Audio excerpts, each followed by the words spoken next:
Hello everyone, my name's Reed, and today I want to talk about roguelike elements, randomness, and replay value in games. So, if you're not familiar with what an roguelike element or a roguelike is, it's like a randomly generated, um, sort of like, I almost want to say like item, but it's more than that, like sort of a randomly generated condition. So games that have these are like Binding of Isaac, FTL to a certain extent, um, XCOM kinda with the maps, but not really. Um, Obviously regular roguelikes.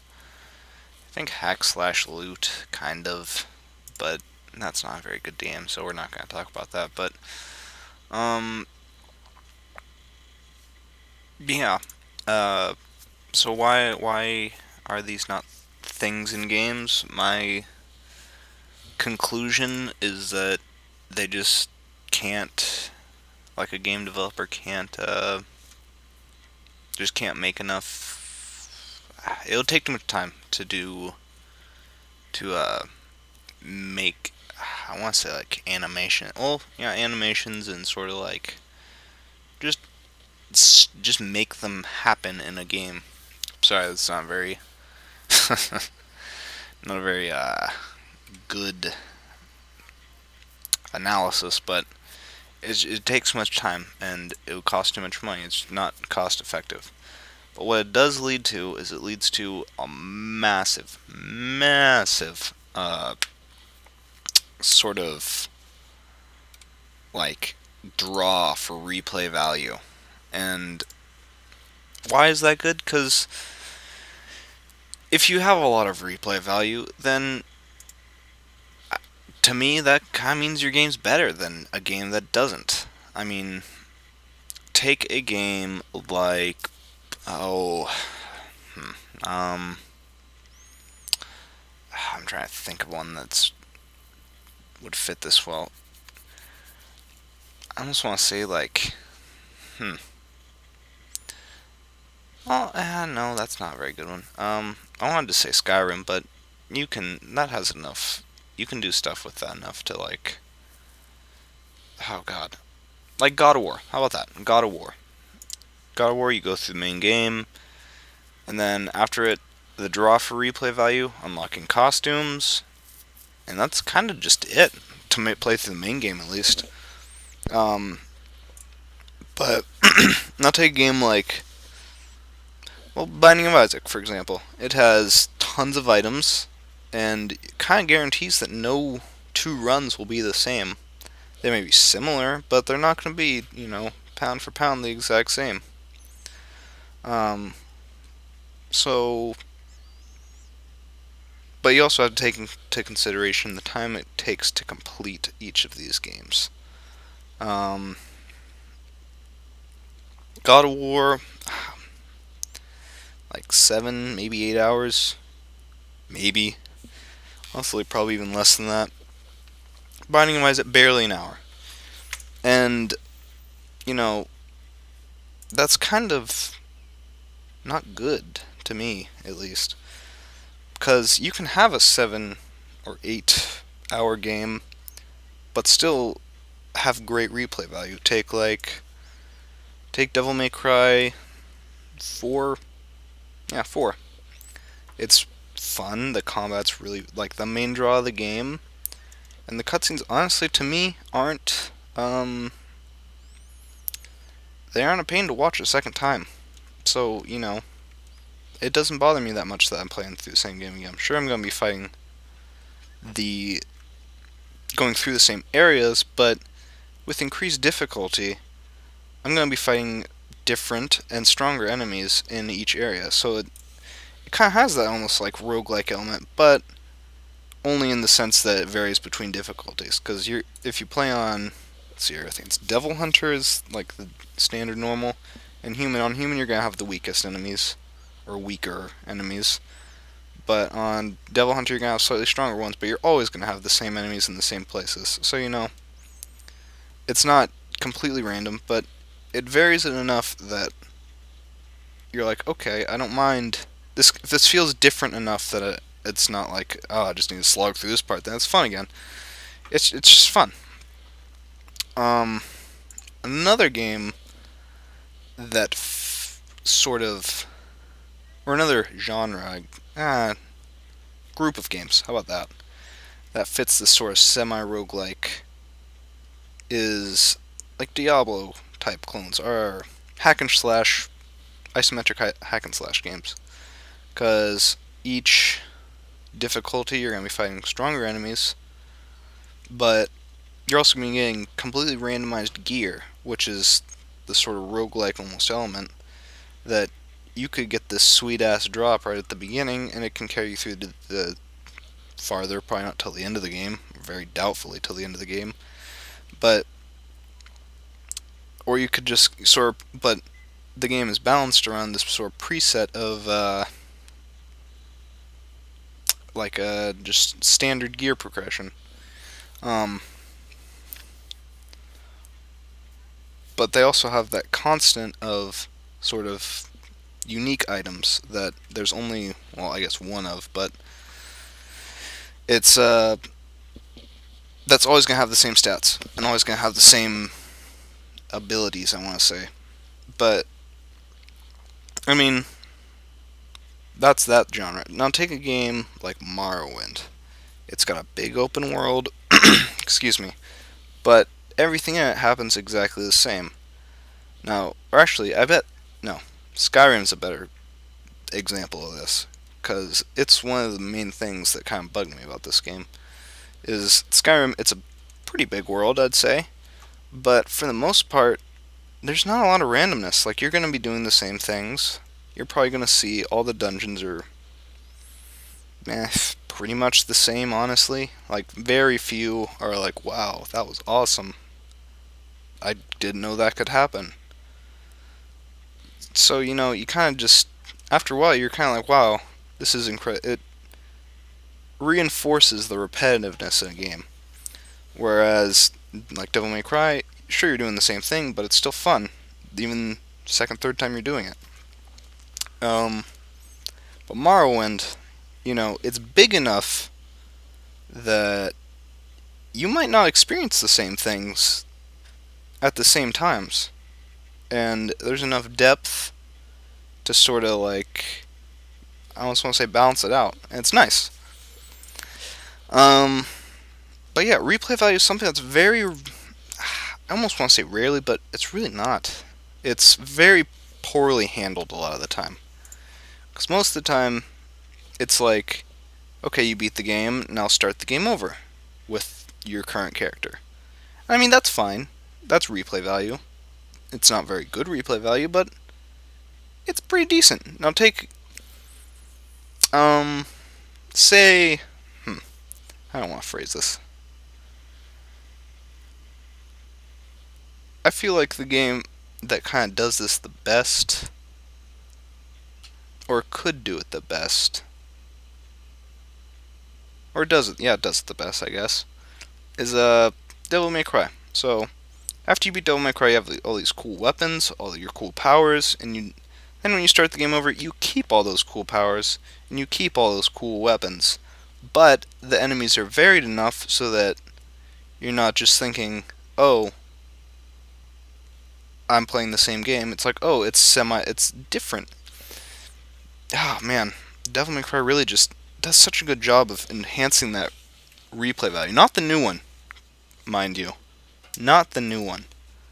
Which is, honest, like, I could talk for in a video about why that game failed so hard as a Devil May Cry game, not so much as an action game. But now, apply that sort of thinking, or, sorry, not thinking, what's the word, logic?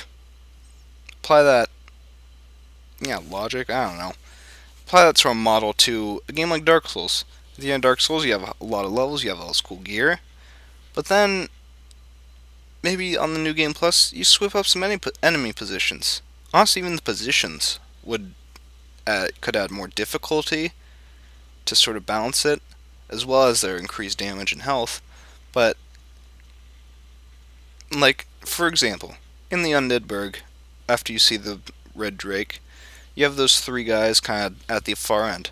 But say there's two right at the beginning there, and then the third one charges you. Or maybe they're not those sort of draglings. Maybe they're Balder Knights. Like, why can't that happen? And why do not a lot of games do that? And honestly, I can't think of an example or not an example, a reason. I mean, sure, you can't do it for like every new game plus, just sort of randomly regenerate all your stuff, but you can add that sort of variation from playthrough to playthrough at least a couple of times, maybe once. Honestly, once is probably enough, because realistically, nowadays at least, I'm not going to be playing a game 5, 6 times over and over and over. Like, probably the only game that I've like really done that with was, oh man, I can't even think of one that Legend of Zelda, Ocarina of Time. As a kid, I did that a lot. However, that was when I was younger and I had much more free time. As a more adult person, it really, it really kind of just, your free time is so less than when you were a kid. I feel like this is kind of why games have been getting shorter and shorter and shorter, because I've tried to play games that are long, 50 hours, and I honestly just get bored, or I lose interest, or a new game comes along, and I forget about that old game. And most of the time, the game sort of just, I forget what was going on, I forget why I had all these people like I did, why I had them equipped in a certain way. The most notable example of this is Final Fantasy games. Like 7, I've gotten about halfway through, and then something else came along, and I forgot about it. Now, I haven't played that game in so long, so long. And I feel like this is a. I feel like this has to do with games sort of becoming mainstream. Not to sound like a complete hipster, but it really has to do with the mainstreamness of a game, or gaming in general. Because around the 90s, late 80s, gaming wasn't like something everybody did. I mean, sure, you might have a friend or two that had a N64 and like Mario Kart or Mario Party, and you play every weekend. But that wasn't what people like. There weren't very many people making money or doing that as a. It's not like a sport. It's not like, oh, you want to get together and go play some football? It's not like, oh, you want to go get together and play some Mario Kart? Those things didn't happen. And mainstreamness of video games is kind of what's added to this more. I don't know. You have games appealing to a wider audience when really they shouldn't be. Like the new Devil May Cry. No, I'm pulling that back. I'm pulling that back now. I don't want to talk about that right now. Like Team Fortress 2. You had to buy that game. Of course, it was really cheap, or it went on sale all the goddamn time, so it's not like it was a major debt, but you had to buy it, so there weren't a ton of people playing it. Now it's free to play. They saw a massive gain in not only like profit, but also in players, and the quality of the player base was significantly lowered. And this is kind of what's happened to gaming as a whole. Before, you had gamers who wanted to play, who gamed, honestly. Like, that's what they did. If they're going to be the person buying, like, a game first day, they played video games. Unless, I feel like Nintendo's kind of the exception to this, but unless it was a Mario Kart. No, even then, honestly. Like, you had people playing. You had people who liked video games playing video games. Not to say that they don't like playing video games now, but they don't like it as much as the people of old did. And that's kind of why you have this drop in quality. It's kind of funny to think I was talking about replay value. uh, but let's see if I can link this together here. So, you got like developers making games for the wider audience, so they don't care. They know these people aren't going to play a game twice, 3 times. They want to get that first initial experience out there. It's kind of like a movie, or honestly a book. A book's a better comparison, because you read a book once, you're not going to just, oh, I want to read this again. Boom, back to the start. You either wait some time, or you just don't read it again. And that's kind of what gaming has become. It's become a one and done sort of thing. So a lot of developers see that, and they don't think to add. They don't think that there's that. I gotta say, it's a minority now that want to keep playing these games and have it be supported. Like Skyrim, or honestly the Elder Scrolls genre in general. Like, you might beat it once as a melee character, then you play it again as a mage, and you're probably gonna stop halfway through. Like, because most likely you're gonna do everything you wanted to do on that first playthrough, and then that's it. So you have this.